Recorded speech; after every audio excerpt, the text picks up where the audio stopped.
So we say DNA replication is semi-conservative because in that the daughter DNAs which are found are having one parental strand and one new strand, and because of this we can say the genetic information is semi-conservative, मतलब half conserve हो रही है. एक strand उसमें parent का है और एक स्ट्रैंड उसमें नया न्यूली सिंथेसाइज्ड स्ट्रैंड है. ठीक है. और इसको प्रूव करने के लिए ये हाइपोथेसिस जिन्होंने डीएनए का स्ट्रक्चर दिया था उन्होंने ही ये हाइपोथेसिस दी थी, वॉटसन और क्रिक ने, कि डीएनए सिंथेसिस भी सेमी कंजर्वेटिव होगी एंड इसमें नया स्ट्रैंड जो बनेगा वो पुराने स्ट्रैंड ओरिजिनल पेरेंटल स्ट्रैंड पे बनेगा. तो इस हाइपोथेसिस को प्रूव करना भी जरूरी था, क्योंकि साइंटिस्ट तो कोई भी अपनी थ्योरी देते हैं, हाइपोथेसिस देते हैं, बट जब तक वो प्रूफ नहीं होती तब तक वो साइंटिफिक फैक्ट नहीं बनती है. तो उसको साइंटिफिक फैक्ट बनाने के लिए we have got the Mieselson-Stahl experiment which you can see on your screen.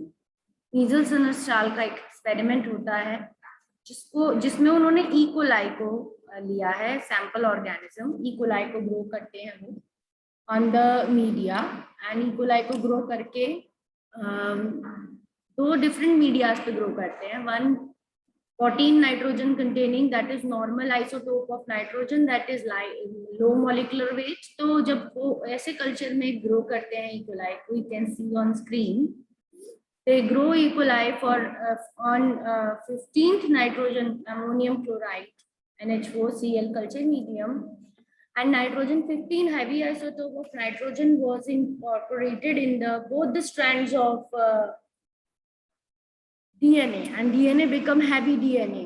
Both the DNA strands have 15 nitrogen. So अगर इस तरह के बैक्टीरिया को जो कि 15 अमोनियम क्लोराइड की सोल्यूशन पे ग्रो हुए, अगर उन बैक्टीरिया के कल्चर को सेंट्रिफिकेशन किया जाएगा, तो सेंट्रिफिकेशन के बाद देखेंगे कि टेस्ट ट्यूब में वो अपना हाई मॉलिक्यूलर वेट होने की वजह से नीचे एक टेस्ट ट्यूब के बेस के पास एक बैंड बनाएगा, जैसे कि आप नीचे देख रहे हो कोनिकल फ्लास्क में पिंक कलर के बैक्टीरियल कल्चर है. पिंक कलर के बैक्टीरियल कल्चर से जो ग्रो हुए हैं उसमें से थोड़ा सा सोल्यूशन लेके CSCl के ग्रेडियंट सेंट्रिफ्यूगेशन में उसे, मतलब एक सोल्यूशन होती है सेंट्रिफ्यूगेशन की, उसमें उस बैक्टीरियाज को डाल के रोटेट करवाया, रेवोल्यूशंस में रोटेट करवाया जाता है सेंट्रिफ्यूगेशन मशीन के अंदर, पैक करके बंद करके टेस्ट ट्यूब्स को. तो वो इकट्ठा होना शुरू करता है on the basis of its molecular weight. तो नीचे एक बैंड बनाता है पिंक कलर का, जैसे आप देख रहे हो यहाँ बना हुआ है. That is a dark band. This band I am talking about, that is a dark band because DNA में नाइट्रोजन जा चुकी है, क्योंकि डीएनए में नाइट्रोजन बेसिस होते हैं. जिस मीडिया पे ग्रो कराया उसकी नाइट्रोजन से ही वो डीएनए की बेसिस बनेंगे. तो डीएनए खुद भी हैवी हो जाएगा. This type of DNA is known as heavy DNA because of its high molecular weight. H, मैं यहाँ पर H डीएनए के फॉर्म में इसे लिख रही हूँ, हैवी डीएनए के फॉर्म में ये मिल जाता है.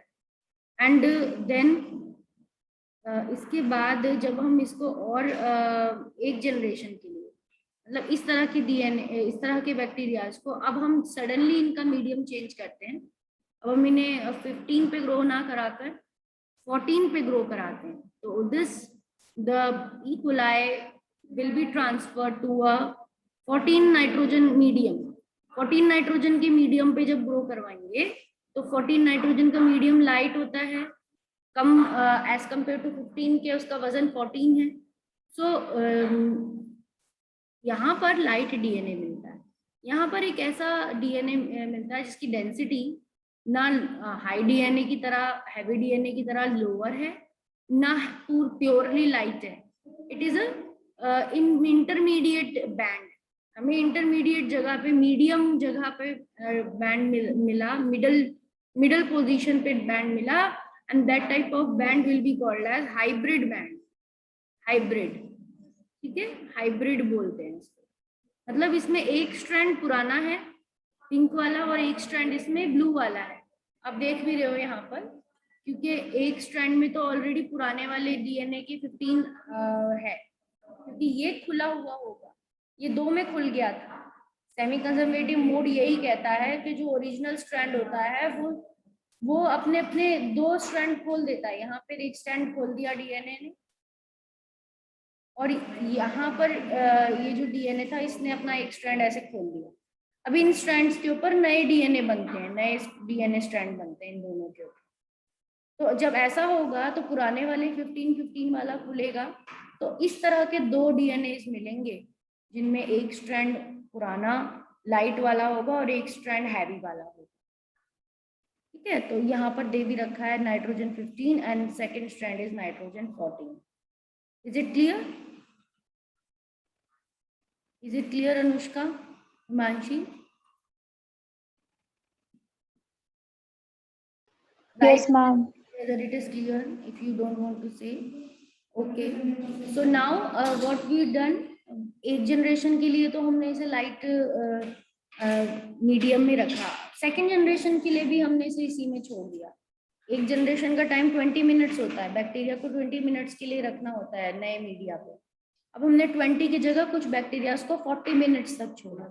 40 मिनट्स तक छोड़ा तो वो 20 मिनट्स में वो एक बार डिवाइड होते हैं, मतलब एक बार डीएनए की कॉपी करते हैं। 40 मिनट्स में वो क्या कर लेंगे, 2 बार कर लेंगे।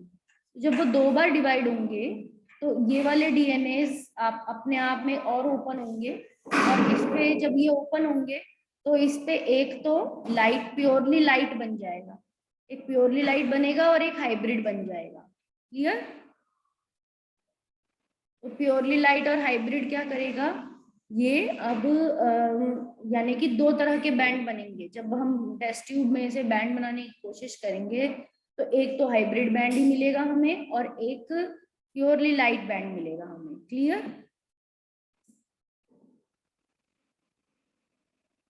तो जब हम इस बार सेंट्रीफ्यूगेशन करेंगे तो हमें 2 बैंड्स मिलेंगे, और अगर हम और इसे 20 मिनट्स के लिए छोड़ दें तो इनका नंबर बढ़ता जाएगा। किनका? लाइट वाले की डेंसिटी और लाइट वाले का नंबर बैंड्स का बढ़ता जाएगा। Is it clear?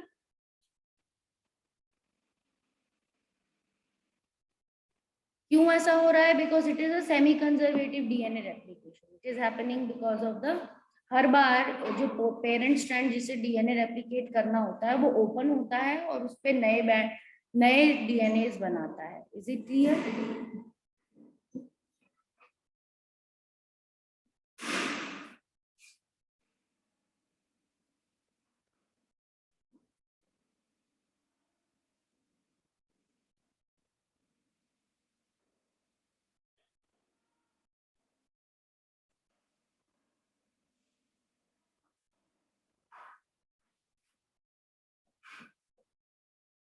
तो आप देख रहे हैं नाइट्रोजन 14 वाले डीएनए की कॉन्सेंट्रेशन बढ़ती जाती है।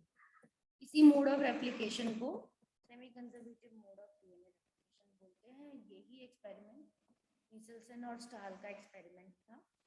ये इसके स्टेप्स लिखे हुए हैं एक्सपेरिमेंट के, और अगर हम इससे डीएनए रेप्लिकेशन को मतलब इसके बाद नेक्स्ट जस्ट टॉपिक होता है डीएनए रेप्लिकेशन। बुक में हमारे ये ब्लू रंग का डायग्राम भी दिया हुआ है जो यहाँ पर दे रखा है। ब्लू डीएनए पेरेंटल डीएनए है, इस पे रेड कलर के न्यू स्ट्रैंड्स बन रहे हैं, डॉटेड डीएनए के स्ट्रैंड्स बन रहे हैं।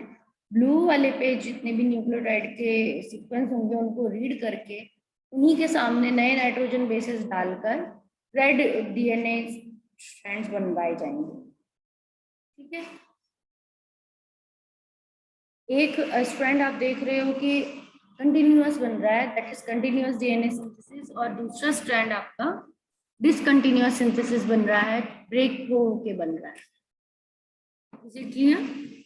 सो ये आपका कंटिन्यूअस स्ट्रैंड सिंथेसिस कहलाता है और डिसकंटिन्यूअस सिंथेसिस ऑफ डीएनए कहलाता है। रेप्लिकेशन फॉर्क एक ऐसा पोजीशन है जिसको जो ओपनिंग जो कि आपकी वाई शेप का स्ट्रक्चर है जो डीएनए के ओपन होने से बना है।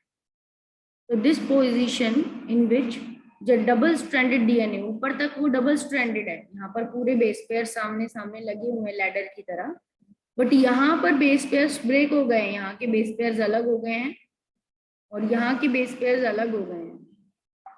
और इनके अलग होने की वजह से इनको रीड कर करके इनके सामने नया रेड कलर का डीएनए बन रहा है।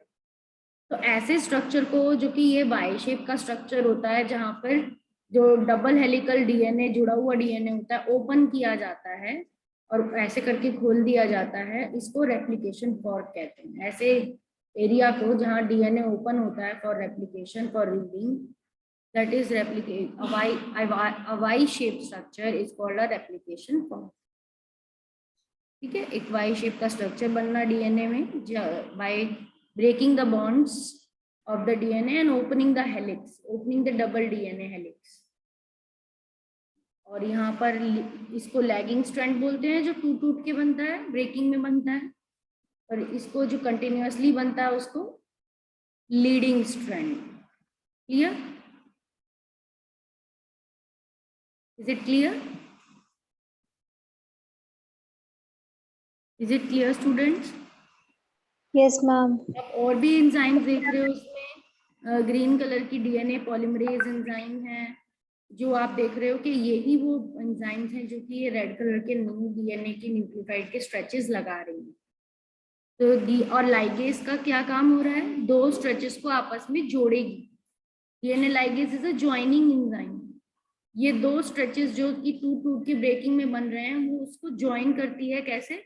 फॉस्फोडाइस्टर बना के, फॉस्फोडाइस्टर बॉन्ड्स बनाती है आपस में दो सेगमेंट्स के बीच में। It makes a phosphodiester bond.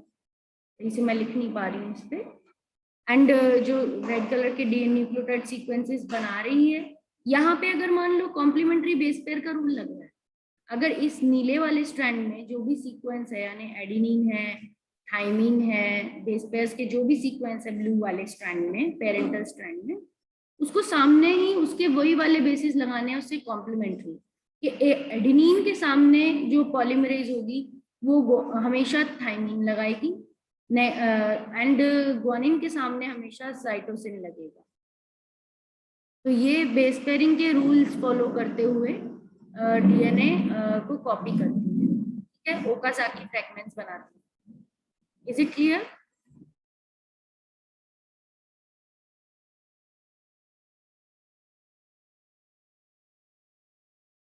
और यहाँ पर ये भी आपका डीएनए का एक डायग्राम दिया हुआ है, इमेज दिया हुआ है जो बता रहा है आपको वेरियस एंजाइम्स दिखा रखी हैं। हेलिकेज है जो डीएनए को जिप की तरह, जैसे जिप ओपन होती है वैसे ओपन करे जा रही है बॉन्ड्स ब्रेक करके। डबल हेलिक्स को ब्रेक करके बॉन्ड को वो सिंगल सिंगल स्ट्रैंड में खोल के दे रही है ताकि उस पर डीएनए पॉलीमरेज नया डीएनए बना सके। ओके,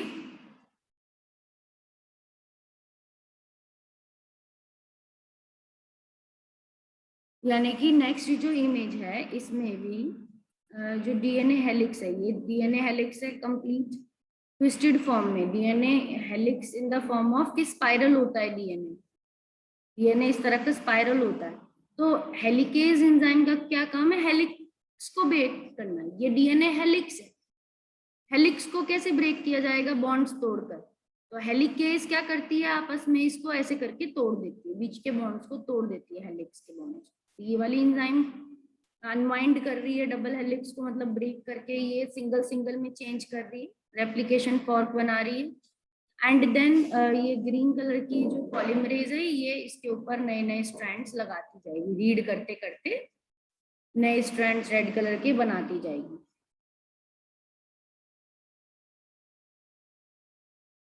ये जो छोटे छोटे से प्रोटीन्स लगे हुए हैं सर्कल सर्कल से, इनको सिंगल स्ट्रैंडेड बाइंडिंग प्रोटीन्स कहते हैं।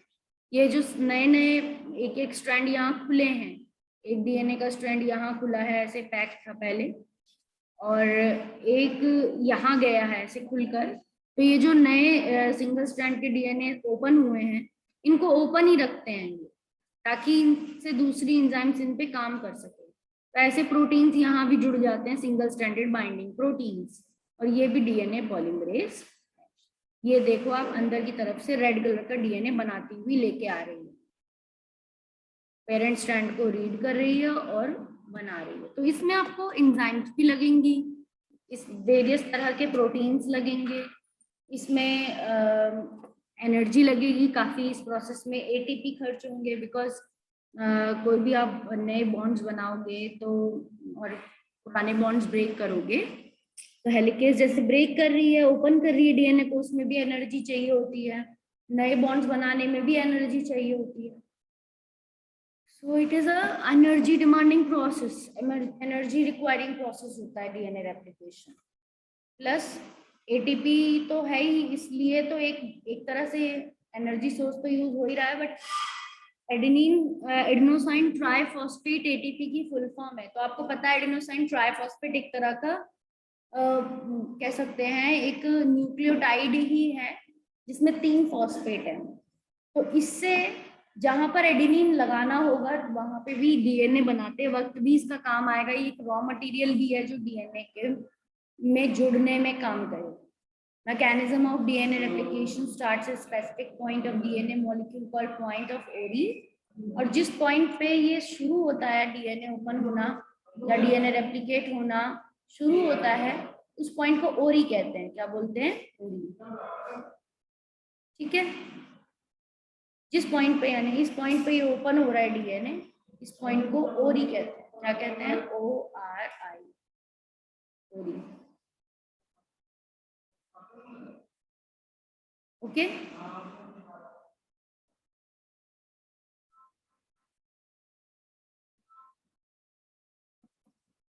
At origin, ORI, origin का ही short form. ORI is the short form of origin. At origin, DNA strand unwind and breaking hydrogen bonds. Origin पे DNA unwind होता है, hydrogen bonds उसमें टूटते हैं. This take place with the help of enzyme DNA helicase, और DNA helicase इसको करती है. And each point of separation it appears like a fork or Y shape. It is called replication fork. और जिस point पे ये separate करती है डीएनए को उसमें वाई शेप का स्ट्रक्चर बन जाता है. उसमें क्या बन जाता है? वाई शेप का स्ट्रक्चर बन जाता है, और उसी स्ट्रक्चर को रेप्लिकेशन फॉर्क कहते हैं. ठीक है.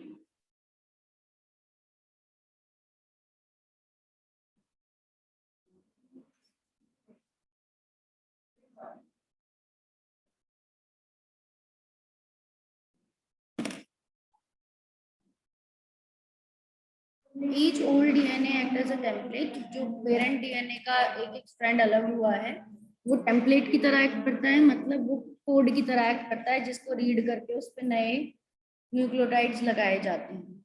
सिंगल स्ट्रैंड बाइंडिंग प्रोटीन का वर्क मैंने बता ही दिया कि जो खुल गए हैं स्ट्रैंड उनको खुली पोजीशन में रखना ताकि वो वापस में आपस में जुड़ ना जाए. Synthesis of new strand for the parent template strand having 5 to 3 ends is called discontinuous. मैंने आपको बताया एक स्ट्रैंड डिसकंटिन्यूअस बनेगा, लैगिंग स्ट्रैंड बोला जाएगा, जो ब्रेकिंग फ्रेगमेंट्स में बनेगा.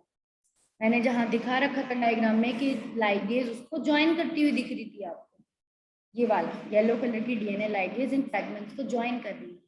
तो जो स्ट्रैंड दो डीएनए स्ट्रैंड में से एक स्ट्रैंड पे नया जो डीएनए बनेगा वो फ्रेगमेंट्स में बनेगा. उन फ्रेगमेंट्स को ओकाजाकी फ्रेगमेंट्स भी कहते हैं. और उस स्ट्रैंड को जो ओकाजाकी फ्रेगमेंट का स्ट्रैंड होता है और जो नया बन रहा है उसे लैगिंग स्ट्रैंड बोलते हैं क्योंकि उसकी स्पीड स्लो होती है. लीडिंग स्ट्रैंड से लीडिंग स्ट्रैंड कंटिन्यूअस बनता है. Each old DNA act as a template for the synthesis of new strand. And then the synthesis of new strand for parent template strand having 3' to 5' end is continuous. तो parent के दो तरह के ends strands के दो orientation होंगे. Parental strand एक तो 5' to 3' डायरेक्शन वाला होगा और एक 3 to 5' डायरेक्शन वाला होगा, अपोजिट. तो इस वाले पे 3 to 5 पे जो स्ट्रैंड बनेगा वो लीडिंग कहलाएगा, वो कंटिन्यूअस होगा. और जो इस वाले पे बनेगा 5' to 3' वो डिसकंटिन्यूअस. जैसे कि आप देखो कि ये डीएनए है, दिस इज अ डीएनए. यहाँ पर अगर मैंने लेफ्ट वाले को 5' 3' दिया, ठीक है, और इसके अपोजिट आपको पता ही एंटी पैरेलल अरेंजमेंट होता है, तो ये 3' 5' हो गया. अब ये डीएनए अभी तो बंद सिचुएशन में है, पर जब ये खुलेगा when it will be open तो ये स्टिल तब भी 5' 3' ही रहेगा. ठीक है, ये भी 3' to 5' स्ट्रैंड ही कहलाएगा. अब क्या होगा, एंजाइम जो बनाना शुरू करेगी डीएनए, वो इस वाले पे तो ऐसा बनाएगी ताकि 3' के सामने क्या आए, 5' आए।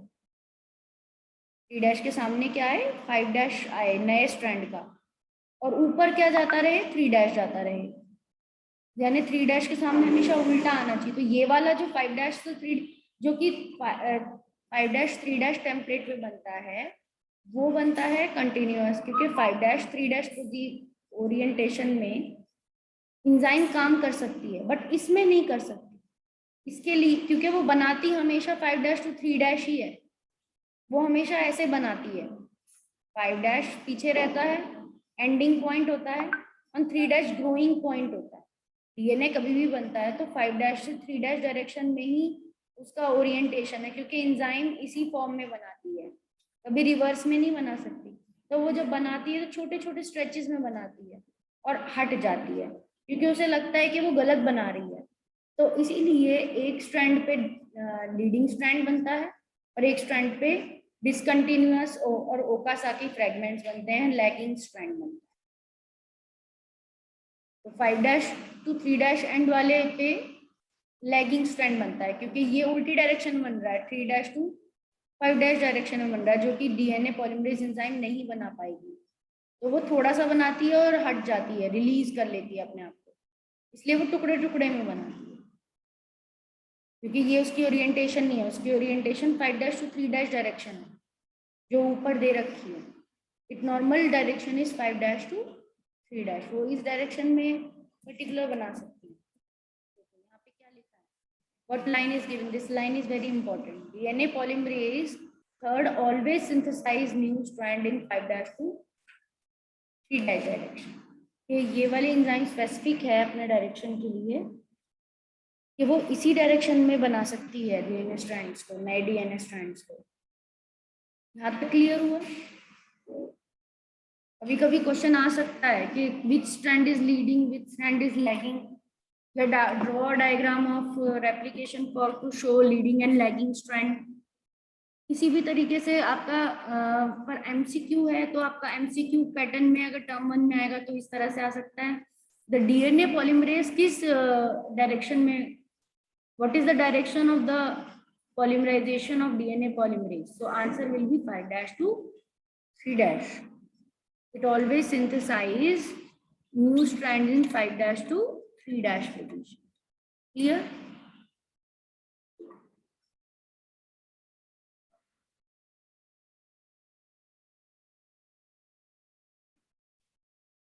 Is it clear?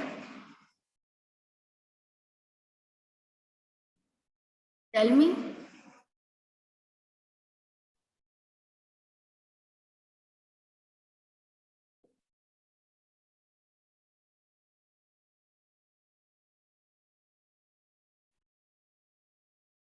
Okay.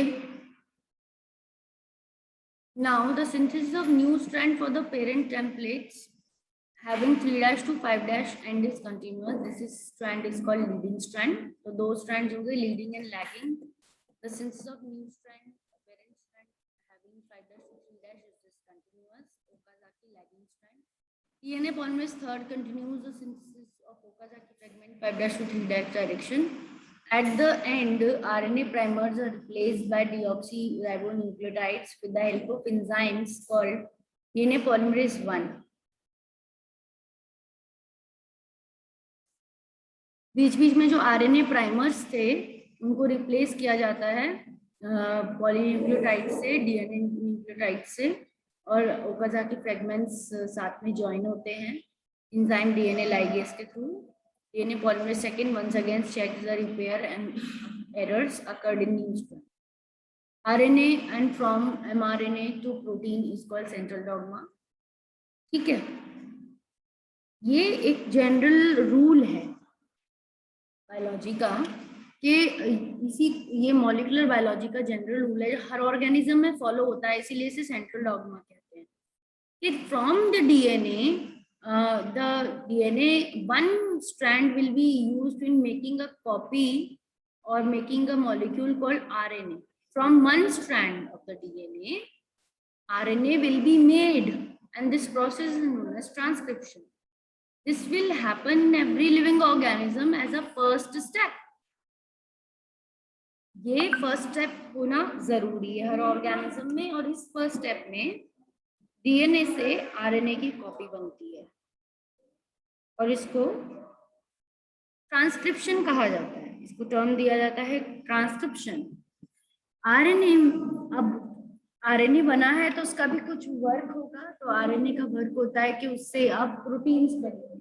From RNA proteins will be formed, RNA code will be read, and a particular type of protein amino acid chain will be formed, and this will be called as translation. Okay, is it clear?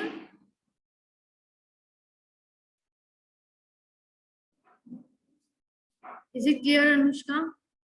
Manji, central dogma का rule पता चला आपको?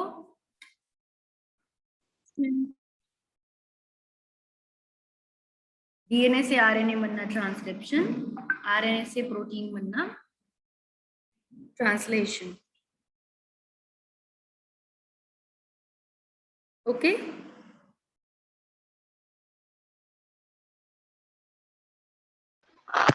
Okay, ma'am. okay, now coming to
So I was telling you that DNA है, DNA के अंदर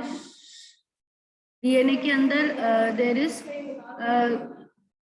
from DNA a copy is made mRNA, और mRNA में मैंने बताया था कि पर्टिकुलर 3 लेटर्स के 3 बेस पेयर्स के A G, मान लो AGC, इसका एक कोडोन है AGC, उसका नाम लेटर्स हैं, नाइट्रोजन बेस पेयर्स हैं। नेक्स्ट वाले के CCU है, ठीक है। आरएनए में यूरेसिल भी होते हैं।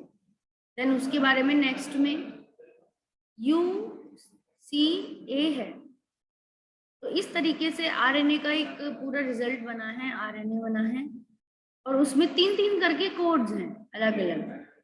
You are having 3-3 letters code, और उन 3-3 लेटर कोड के पर्टिकुलर, मान लो इसका मिथियोनिन ये कोड करता है, मिथियोनिन अमीनो एसिड ये कोड करता है, लाइसिन अमीनो एसिड ये कोड करता है, एक सिस्टीन अमीनो एसिड। तो अलग अलग अमीनो एसिड ये कोड करते हैं।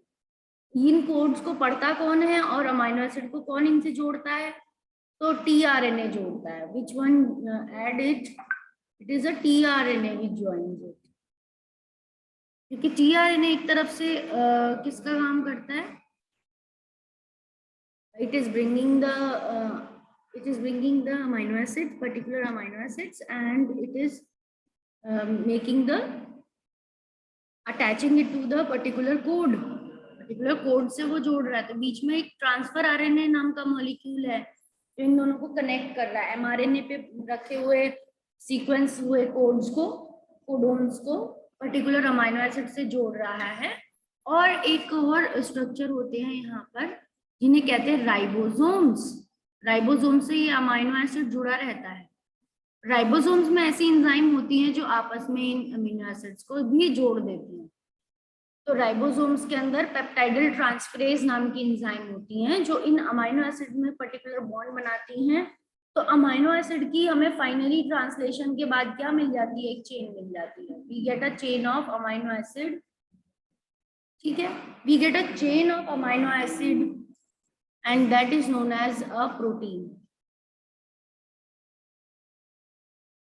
ठीक है, प्रोटीन मिलता है। तो इस तरीके से आपकी ट्रांसलेशन होती है। This is how it take place.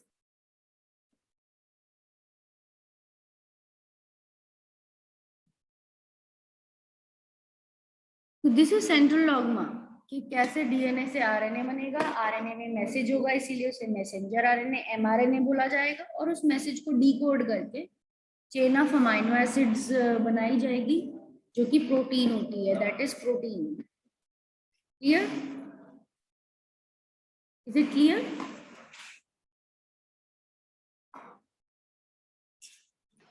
Yes, ma'am. Okay.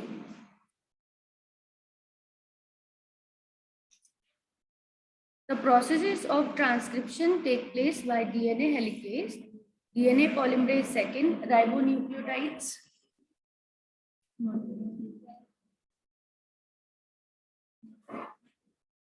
Ribonucleotide monophosphate activates into ribonucleotide triphosphate. The processes of transcription take place by DNA helicase, RNA polymerase second, ribonucleotide. मतलब ट्रांसक्रिप्शन के अंदर हमें ये सारी चीजें चाहिए होंगी। डीएनए हेलिकेज चाहिए होगी, आरएनए पॉलीमरेज सेकंड चाहिए होगी, राइबोन्यूक्लियोटाइड्स चाहिए होंगे हमें। तो ये ट्रांसक्रिप्शन की प्रोसेस के वक्त ये सब चाहिए। डीएनए हेलिकेज तो हमें तब भी चाहिए क्योंकि अगर डीएनए ओपन ही नहीं होगा तो उसकी एक स्ट्रैंड को रीड करके हम किस तरीके से नया आरएनए बनाएंगे। डीएनए को तो तब भी ओपन होना पड़ेगा अगर उसको सेंट्रल डॉगमा फॉलो करना है। Then also DNA need to open.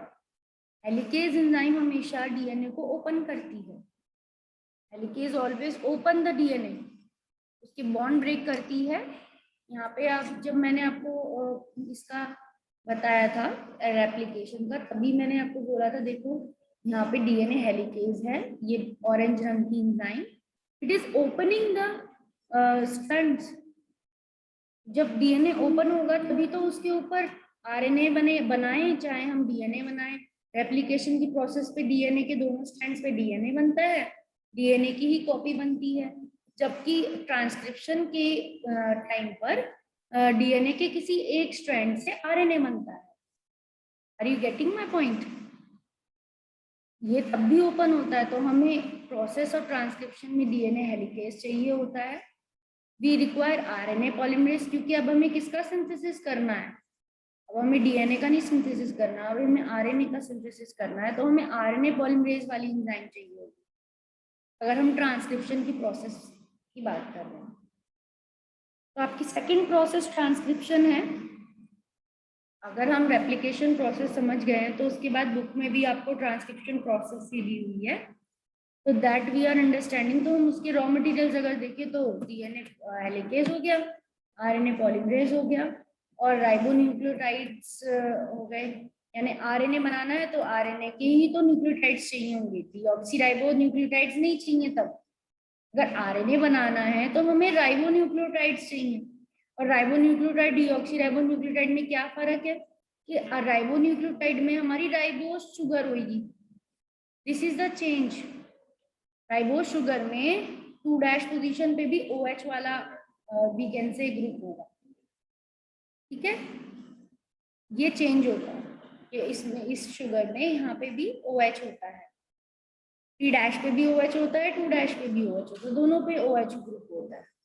we have both based OH group। ठीक है, और फर्स्ट पोजीशन में नाइट्रोजन बेस लगता ही है। On first position nitrogen base is attached.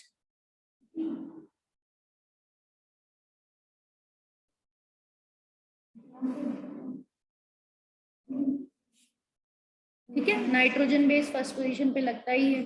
तो मैं आपको एक राइबोन्यूक्लियोटाइड का स्ट्रक्चर बता रही हूँ कि फर्स्ट पोजीशन में नाइट्रोजन बेस लग जाएगा, यहाँ पर 2' पे भी OH रहता है, ऐसे शुगर होता है। यहाँ पर CH, 5th कार्बन तो बाहर ही रहता है, CH2OH, तो उससे फॉस्फेट ग्रुप लगे रहते हैं। क्या लगे रहते हैं? फॉस्फेट ग्रुप्स, PO4 ग्रुप्स लगे रहते हैं। तो इस तरीके से कोई न्यूक्लियोटाइड होता है, वो हमें चाहिए होंगे, क्योंकि अगर हमें आरएनए बनाना है तो राइबोन्यूक्लियोटाइड चाहिए होंगे। इसमें एक नाइट्रोजन बेस नहीं यूज होता, थाइमिन की जगह, in place of thymine it has uracil.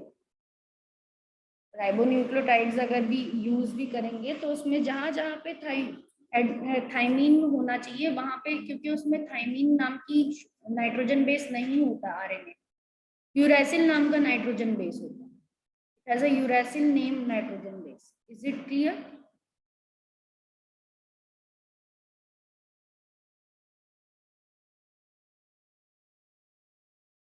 Is it clear बच्चों? ये दोनों डिफरेंस है कि यूरेसिल की जगह वी हैव थाइमिन, थाइमिन की जगह we have uracil in the RNA, and deoxyribose, in place of deoxyribose we have ribose sugar, so it become a ribonucleotides। हमें राइबोन्यूक्लियोसाइड मोनोफॉस्फेट को एक्टिवेट भी करना पड़ता है। तो आप देख रहे हो ATP, GTP, UTP। देखो थाइमिन ट्राइफॉस्फेट की जगह क्या है? यूरेडिन ट्राइफॉस्फेट है। UTP चाहिए, CTP चाहिए, साइटोसिन ट्राइफॉस्फेट। ये सब क्या है? ATP एडेनोसाइन ट्राइफॉस्फेट है, GTP गोनोसाइन ट्राइफॉस्फेट है, UTP यूरिडिन ट्राइफॉस्फेट है, CTP साइटोसिन ट्राइफॉस्फेट है। तो ribonucleotide monophosphate activates into ribonucleoside triphosphate.